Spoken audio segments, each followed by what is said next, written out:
नमस्कार मित्रों, मैं मनोज श्रीवास्तव। आप देख रहे हैं क्रांति टीवी। आज हम लोग सरोजनी नगर विधानसभा में हैं और यहाँ पर आपसे कुछ देर पहले सरोजनी नगर भारतीय जनता पार्टी के विधायक पद के प्रत्याशी श्री राजेश्वर सिंह एक छोटी बैठक को संबोधित किया और उनके साथ दिल्ली के सांसद मनोज तिवारी भी उपस्थित थे और उन्होंने संबोधित करते हुए सरोजनी नगर विधानसभा की जनता को क्या क्या सुनते हैं। सरोजनी नगर को जहां से भारतीय जनता पार्टी ने मुझको प्रत्याशी बनाया है, लखनऊ में ही पैदा हुआ, लखनऊ में ही पढ़ाई करी, लखनऊ में ही नौकरी करी, उसके बाद लखनऊ में ही जनसेवा का अवसर मिला।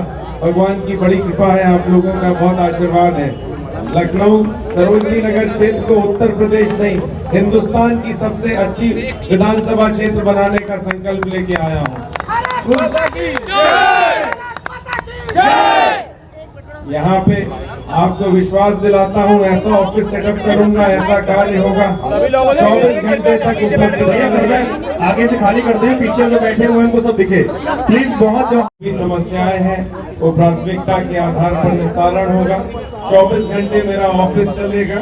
पुलिस में काम किया है, प्रवर्तन निदेशालय एनफोर्समेंट डायरेक्टरेट में काम किया है, तो मुझे मालूम है कैसे 24 घंटे काम किया जाता है, कराया जाता है, कैसे शिकायतों का निस्तारण होता है, कैसे कार्य सरकार से कराया जाता है। इस बात से आपको आश्वस्त करता हूं कि आपकी कोई भी समस्या होगी वो आप जैसे ही मेरे पास पहुंचाएंगे, चाहे व्हाट्सएप के माध्यम से, चाहे ट्विटर के माध्यम से, चाहे फेसबुक के माध्यम से या एप्लीकेशन के माध्यम से या स्वयं आकर, उस समस्या का उस गति से निस्तारण होगा जिसकी आपने कल्पना नहीं करी है।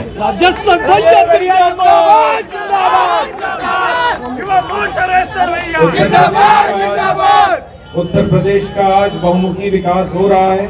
हमारे आदरणीय श्री योगी आदित्यनाथ जी विकास के प्रति समर्पित हैं। उत्तर प्रदेश में पहले भी कह चुका हूँ, 5 एक्सप्रेसवेज बन रहे हैं जो हिंदुस्तान के किसी प्रदेश में नहीं है। 5 अंतर्राष्ट्रीय हवाई अड्डे बन रहे हैं जो हिंदुस्तान के किसी प्रदेश में नहीं है। 10-10 शहरों में मेट्रो चलने जा रही है, 4 में शुरू हो गई है, ये भी हिंदुस्तान के किसी प्रदेश में नहीं है। उत्तर प्रदेश में 3 लाख करोड़ से ज्यादा निवेश खाली सड़कों में हुआ है, जिसके कारण आप देखिए चारों तरफ सड़कें उत्तर प्रदेश की कितनी अच्छी हैं। उत्तर प्रदेश आज ईज ऑफ डूइंग बिजनेस में 14वें से दूसरे स्थान पर आ गया है। देश विदेश की हर कंपनी उत्तर प्रदेश में आके अपनी फैक्ट्री लगा रही है और व्यवसाय कर रही है। उत्तर प्रदेश आज देश की दूसरी सबसे बड़ी अर्थव्यवस्था बन चुका है। उत्तर प्रदेश का बजट जो 3.5 लाख करोड़ होता था, आज 8.5 लाख करोड़ का बजट है। ये विकास का बजट है, ये आपका बजट है। उत्तर प्रदेश यदि इसी गति से उन्नति करता रहा, इसी गति से यशस्वी हमारे मुख्यमंत्री जी निरंतर कार्य जो करते रहते हैं, जो समर्पित हैं, वो समर्पित रहे, तो 5 वर्षों में उत्तर प्रदेश हिंदुस्तान का सर्वोत्तम प्रदेश बन चुका होगा। देश आज हमारा सुरक्षित हाथों में है। आप जनता पार्टी को इतनी मजबूत सरकार दी, जो इतना बहुमत दिया, जिसके कारण यशस्वी प्रधानमंत्री नरेंद्र मोदी जी आज देश को विश्व में विश्व गुरु की तरह स्थापित कर चुके हैं, एक महाशक्ति के रूप में स्थापित कर चुके हैं। आज हिंदुस्तान की वो इज्जत है विदेशों में कि अमेरिका का राष्ट्रपति भी हिंदुस्तानियों के सामने नतमस्तक रहता है। जब वेम्बले स्टेडियम लंदन में श्री नरेंद्र मोदी जी ने कार्यक्रम किया, तो ब्रिटिश प्राइम मिनिस्टर कैमरून भी हाथ जोड़ के हिंदुस्तानियों का अभिवादन कर रहे थे। 60,000 से ज्यादा हिंदुस्तानी वेम्बले स्टेडियम में थे। हिंदुस्तान आज कोई भी बात कहता है, विश्व के किसी भी पटल पर सबसे ज्यादा गंभीरता से उसकी बात सुनी जाती है। हिंदुस्तान आज विश्व के उन 3 देशों में है जो अपने ऊपर हुए किसी भी हमले का जवाब देने के लिए बॉर्डर क्रॉस करने की क्षमता रखते हैं, और सर्जिकल स्ट्राइक और एयर स्ट्राइक करके माननीय मोदी जी ने दिखा दिया कि हम हर चीज में सक्षम हैं। हमारे निर्भीक और निडर गृह मंत्री श्री अमित शाह जी ने जो कहा, जो भारतीय जनता पार्टी का मैनिफेस्टो था, धारा 370 को खत्म करना, जिसको लोग कहते थे ये खत्म नहीं हो सकती, यदि खत्म होगी तो देश का क्या होगा, देश में दंगे हो जाएंगे, देश में क्या होगा। उन्होंने एक झटके में 70 वर्ष की समस्या को खत्म कर दिया और देश में शांति है। ये जम्मू कश्मीर 370 की समस्या देश के लिए के कारण देश में आतंकवाद बढ़ रहा था, अलगाववाद बढ़ रहा था। वहां के युवा के मन में पड़ोसी देश हमेशा एक बात डालता था कि आपको अभी आपके पास मौका है देश से अलग होने का, आप अलग हो सकते हैं, आप देश का हिस्सा नहीं हो। 370 आपको एक स्पेशल स्टेटस देता है, जो स्पेशल स्टेटस गलत था।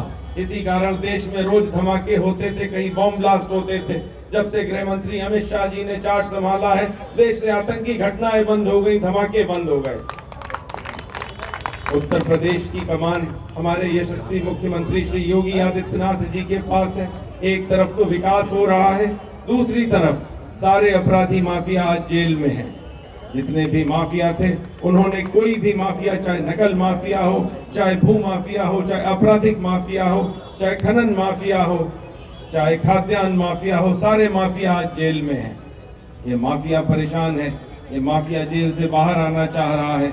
ये माफिया एक ऐसी पार्टी का समर्थन कर रहा है जिसने इनके परिवार वालों को अब टिकट दिया है। खुद तो चुनाव नहीं लड़ पा रहे हैं। मुख्तार अंसारी, अतीक अहमद हो, चाहे आजम खान हो, चाहे गायत्री प्रजापति हो, जो घोटालों में बंद है, माफिया बंद है, अपने परिवार को टिकट दे के चुनाव लड़ा रहे हैं। ये प्रदेश के लिए ठीक नहीं है। ये विचारधारा, अपराधियों को राजनीति में लाना, अपराधियों को सत्ता देना, अपराधियों को मंत्री बनाना, अपराधियों को विधानसभा और लोकसभा में भेजना, ये प्रदेश के विकास के लिए, युवाओं के लिए ठीक नहीं है।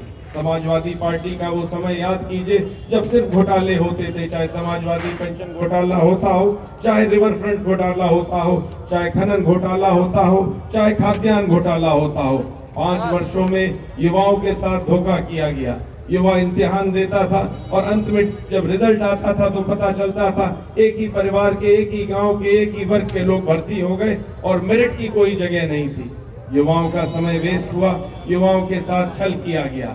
ऐसी सरकार ठीक नहीं थी। ये लोग फिर से आने का प्रयास कर रहे हैं और हर तरीके से हर बात की कैसी कर रहे हैं जो देश की अखंडता के लिए खतरा है।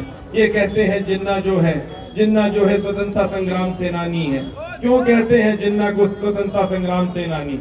जिन्ना ऐसा आदमी जिसने 16 अगस्त 1946 को कहा कि आई वॉन्ट अ डिवाइडेड और अ डिस्ट्रॉय